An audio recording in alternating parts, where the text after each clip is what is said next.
Fala, meus amigos, minhas amigas ligadas aqui no Dois Toques, a casa do futebol. Vamos falar de Campeonato Brasileiro, mas também de mercado da bola, com destaque aí para Botafogo, Flamengo e Corinthians. É isso mesmo, a situação no Corinthians, bom, pelo menos depois da vitória por 3-0 sobre o Clube do Remo, com 2 do Yuri Alberto, que pode sair nessa janela de transferência, né? O Corinthians precisa fazer dinheiro, já está no limite, né?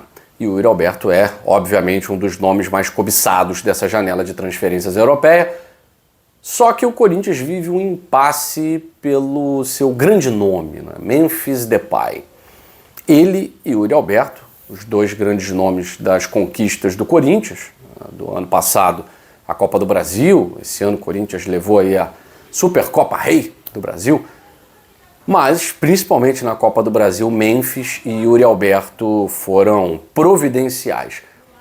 O Bidon também foi um nome que teve muito destaque e o Corinthians pode ficar sem os três, né? Pode ficar sem os 3 jogadores. O Memphis, que é o destaque desse vídeo hoje, ele chegou no limite. Insiste num contrato de 3 anos com o Corinthians. A gente precisa dizer que o Corinthians tem que ser responsável com a instituição. O Corinthians tem que ter responsabilidade com os seus cofres. O Corinthians não tem a menor condição hoje de fazer um contrato de 3 anos com o Memphis Depay sem gravíssimas consequências. Gravíssimas consequências. Não se discute o tamanho do Corinthians, não se discute o tamanho da torcida do Corinthians e quanto ela é engajada em algumas causas. Porém, 3 anos de contrato com um jogador que, tecnicamente, óbvio, entrega muito, mas já não consegue fisicamente equilibrar técnica e disponibilidade. Ele é um jogador que no Corinthians esteve disponível por pouquíssimo tempo, pensando em Copa do Mundo, claro, mas o Corinthians não pode ficar refém de um jogador que não está toda rodada, todo jogo à disposição. E que fisicamente o que se espera é um declínio. Óbvio, óbvio. Agora, a competitividade do futebol brasileiro, ela não é tão alta quanto no futebol europeu, então é claro que o Corinthians pode fazer, né, a prevenção, atua dentro de casa, fora de casa, só se for num gramado de qualidade e tal. Tem tudo isso, a gente sabe, né? Os grandes jogadores, eles precisam jogar quando podem jogar. Quando não dá para jogar, não dá para entregar pelo menos 80%, eles são poupados, é natural. Agora, o Memphis sabe que ele vai receber, porque existe uma engenharia para pagar o Memphis. Agora, o Corinthians é o clube mais devedor do Brasil. O Corinthians está punido pela FIFA com o transfer ban. O Corinthians não está podendo contratar. E se o Corinthians perder jogadores, é claro que com a grana que entra de venda de jogadores, ele consegue quitar aí algumas obrigações e fazer com que a FIFA retire essa punição do transfer ban. Mas um contrato de 3 anos, de verdade, é uma cláusula draconiana. Isso aí vai acabar com o Corinthians. Por outro lado, a gente fala de Corinthians, lembra de Flamengo, né? O Flamengo terá uma reunião com o agente que cuida, né, dessa negociação envolvendo Thiago Almada, Atlético de Madrid e Flamengo. O que mais surpreende, né, quem analisa o mercado da bola é o Almada não ter recebido uma proposta sequer do futebol europeu. A gente tem observado a carreira do Thiago Almada, né, desde que ele saiu do Botafogo. No Lyon nunca foi titular, no Atlético de Madrid nunca foi titular. Então, o que falta para o Almada dar um boom nessa carreira dele, né? Talvez realmente o Almada não seja um jogador do futebol europeu. Talvez o Almada tenha sido superestimado. Pode ter acontecido sim. Ser campeão no elenco do Botafogo em 2024, qualquer um jogador na posição dele poderia ter sido. Então talvez ele seja realmente superestimado, não tenha conquistado espaço nem o Atlético de Madrid, que é basicamente a seleção da Argentina. O Atlético de Madrid é basicamente a seleção da Argentina, com comando argentino. E nem assim o Almada conseguiu se firmar. Agora, impressiona muito ele não ter tido propostas do futebol europeu, de clubes da Espanha, de clubes da Itália, né? Não vai jogar uma Premier League com a bola que estava jogando, mas realmente impressiona.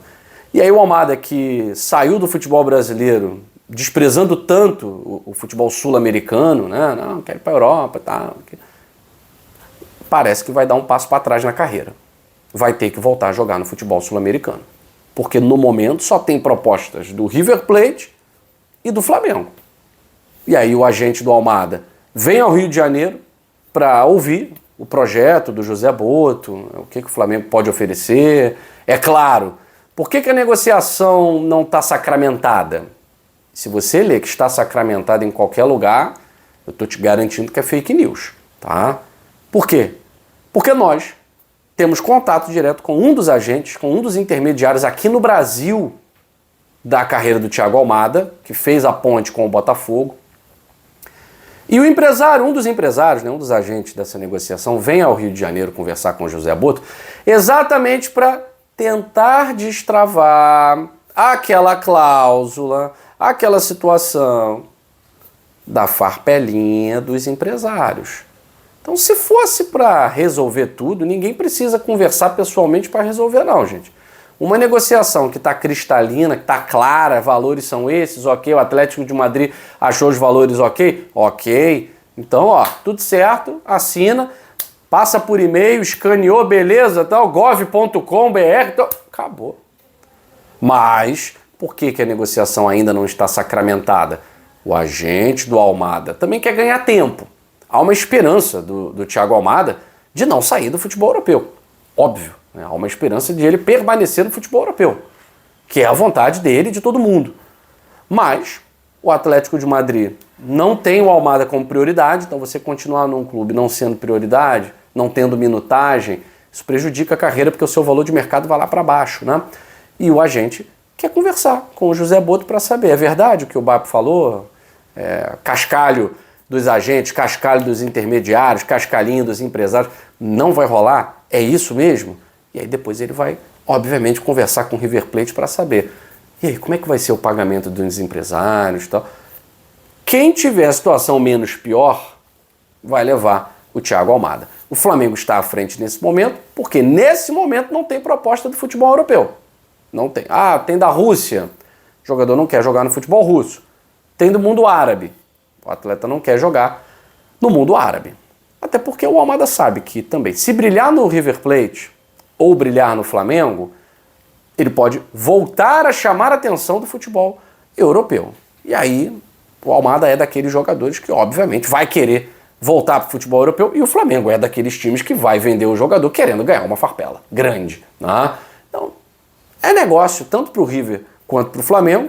Os valores não são exorbitantes, tá? Os valores não estão exorbitantes, considerando um atleta que saiu do Botafogo, imaginou-se que ele fosse estourar no futebol europeu e não aconteceu, nem na França, cujo nível técnico é fraquíssimo, apesar da seleção francesa ser absurda, e nem na Espanha, onde você tem ali também 3, 4 equipes que se destacam e o resto é bem frágil, né? Enfim, vamos ver. Campeonato Brasileiro. Hoje tem Vasco e Mirassol, é o grande momento. O Vasco precisa dessa vitória para sair da bagunça. Hoje tem Internacional. Oi, neném. Papai tá fazendo vídeo aqui, tá se preparando para a festa junina, né? Que legal! Maravilha! Ó, galera do Sul, Atlético Paranaense e Internacional. Tô achando que o Inter não vai arrumar nada. Fora de casa, a situação do Inter, hein? Atlético Paranaense está muito bem. E Santos e Chapecoense, que é o momento de o Santos lavar a cara também, né? Vamos acompanhar esses jogos, você fica sabendo tudo aqui no Dois Toques, a casa do futebol. Beijo grande que eu tenho uma festa junina para ir e até a próxima.